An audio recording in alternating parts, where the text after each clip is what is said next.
Bien, trabajemos hoy otro tema de la investigación, cómo hacemos para identificar un problema, cómo hacemos para diagnosticar el problema. Entonces, hoy vamos a hablar de eso, de cómo se hace el diagnóstico para demostrar que hay un problema.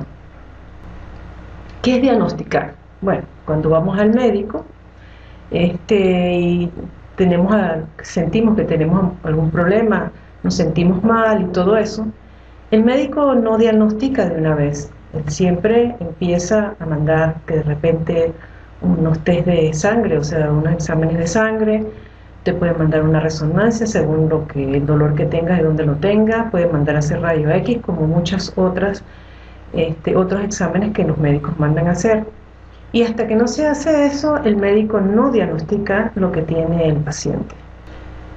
Igual cuando vamos al mecánico, llevamos el coche, la moto, o el carro, los llevamos para allá y el mecánico revisa a ver dónde puede estar el problema, si hay algún ruido, si algo está suelto, y entonces en base a eso, a esos resultados, él puede diagnosticar exactamente cuál es el problema. Entonces, lo que queremos en la investigación, es diagnosticar un problema y hacerlo de tal manera de que tenga una base o un fundamento lo suficientemente estable para que valga la pena hacer un trabajo de investigación. Cuando queremos hacer un diagnóstico, tenemos que buscar información, recopilar la información de manera sistemática. Ya habíamos hablado en otros videos lo que es el conocimiento vulgar y lo que es el conocimiento científico. Y sabemos que dentro del conocimiento científico, uno de los elementos importantes es la parte que se recopila información de manera sistemática. Cuando hablamos de un diagnóstico, podemos también decir que estamos haciendo una investigación exploratoria o también llamada investigación piloto. En algunos estudios, tales como investigación proyectiva, se utiliza el diagnóstico como uno de los capítulos que viene después de la parte metodológica, según Jacqueline Hurtado, que es una de las que utiliza más en lo que es el diagnóstico. Entonces, bueno, aquí, ¿cómo recopilamos la información de manera sistemática? Utilizando instrumentos o técnicas o ambos, como nosotros querramos. ¿Qué tipo de instrumentos podemos utilizar? Tenemos instrumentos muy clásicos. Los llamamos clásicos porque son los que las personas más utilizan y los que se tienen mucho tiempo ya utilizándose, que son los cuestionarios o las encuestas, los test o las pruebas estandarizadas. También tenemos otras opciones como lista de cotejo, NASA-TLX, cuestionario de personalidad, de calidad de vida, entre otros. Y también a escala Likert u otros tipos de escala. No voy a ahorita ahondar sobre estos instrumentos porque habrán otros videos que iré explicando cada uno de estos instrumentos.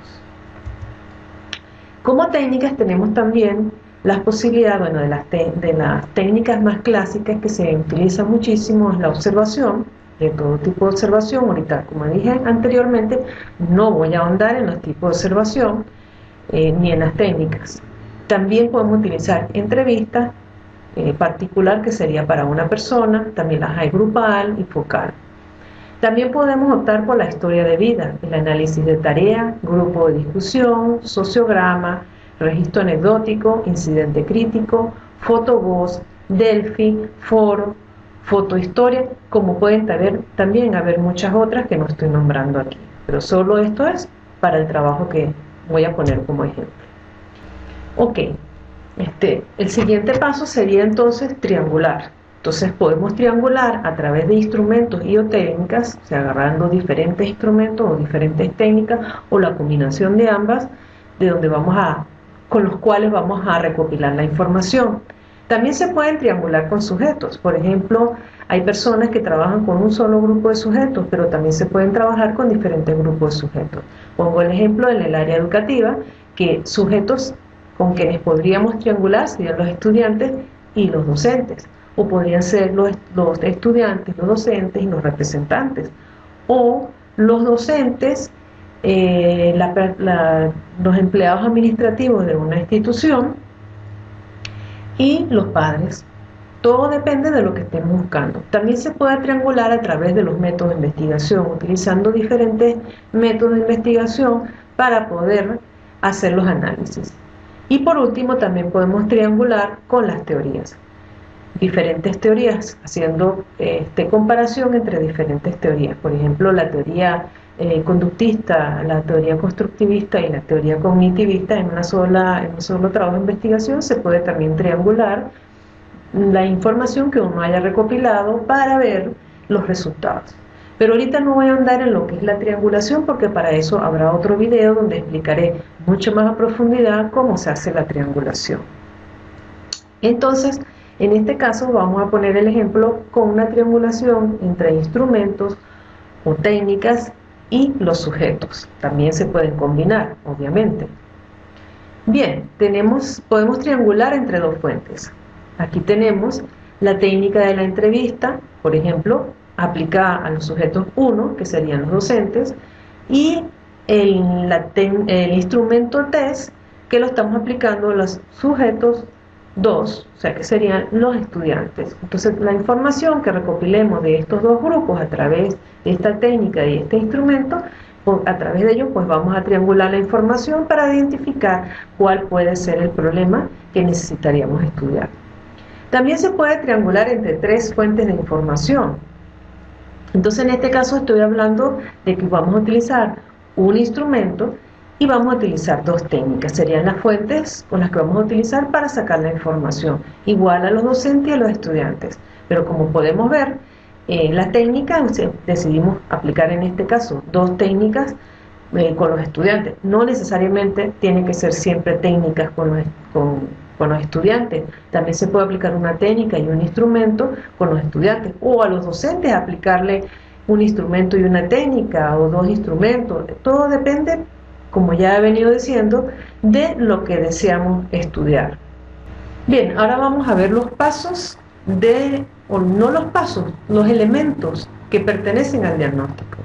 Tenemos un primer elemento que serían los antecedentes del estudio.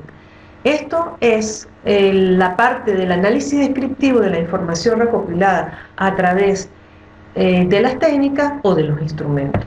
La siguiente parte sería diagnosticar entonces la necesidad, que es triangular la información que hemos recopilado para poder identificar entonces los problemas o el problema que deseamos estudiar.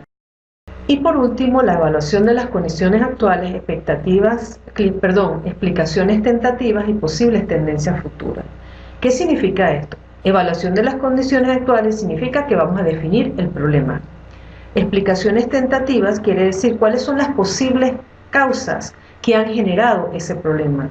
Y por último, las posibles tendencias futuras quiere decir cuáles son las consecuencias o posibles consecuencias de esa problemática que vamos a estudiar.